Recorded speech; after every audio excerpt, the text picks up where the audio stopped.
everybody, I'm Bree the Plant Lady. And I'm Aiden. And today we are tackling the end of our driveway. So this is a bed that doesn't get like any attention ever. Nope. It does have some pretty big weed infestations. That was the main motivation. But then I've noticed that like the pink muley grass needs to be cut back and the diamond dazzle crepe myrtles are way overgrown. And it was overgrown at the mailbox last summer. We sawed it to the ground and it's reflushing really well. So I figured we could do the same thing to this driveway bed and it will look a lot neater. And that's really the goal. Also, when people pull in the driveway, it gets run over a lot.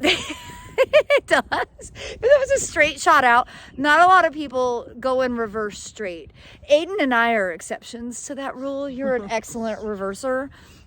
But we thought we would just show you this really simple kind of end of driveway transformation since we're taking it on.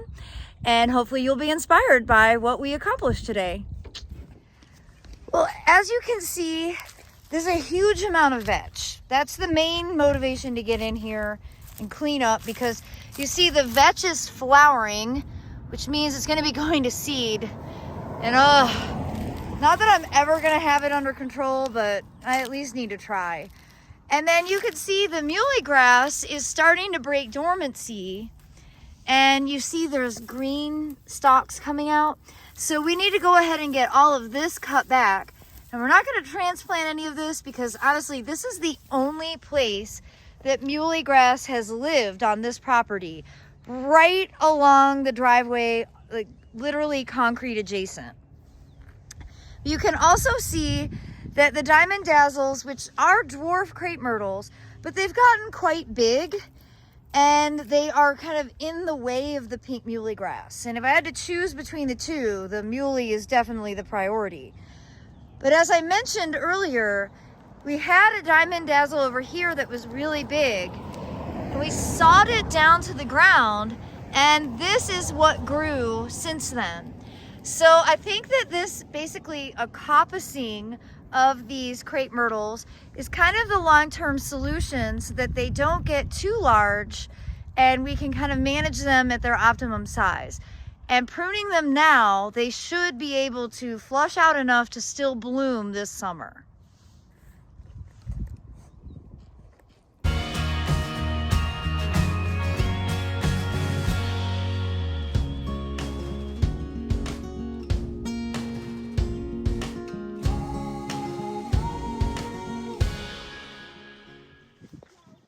So, since today's my last day of being on, we're going to finish this up, and we'll see how it looks.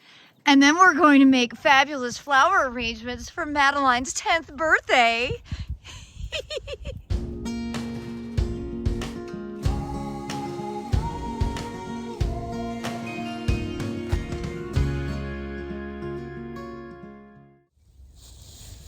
Well, everybody, yet again, gardening in the front yard proves to be a community effort. And look at all the helping hands that came in to get this 10th anniversary. 10th birthday.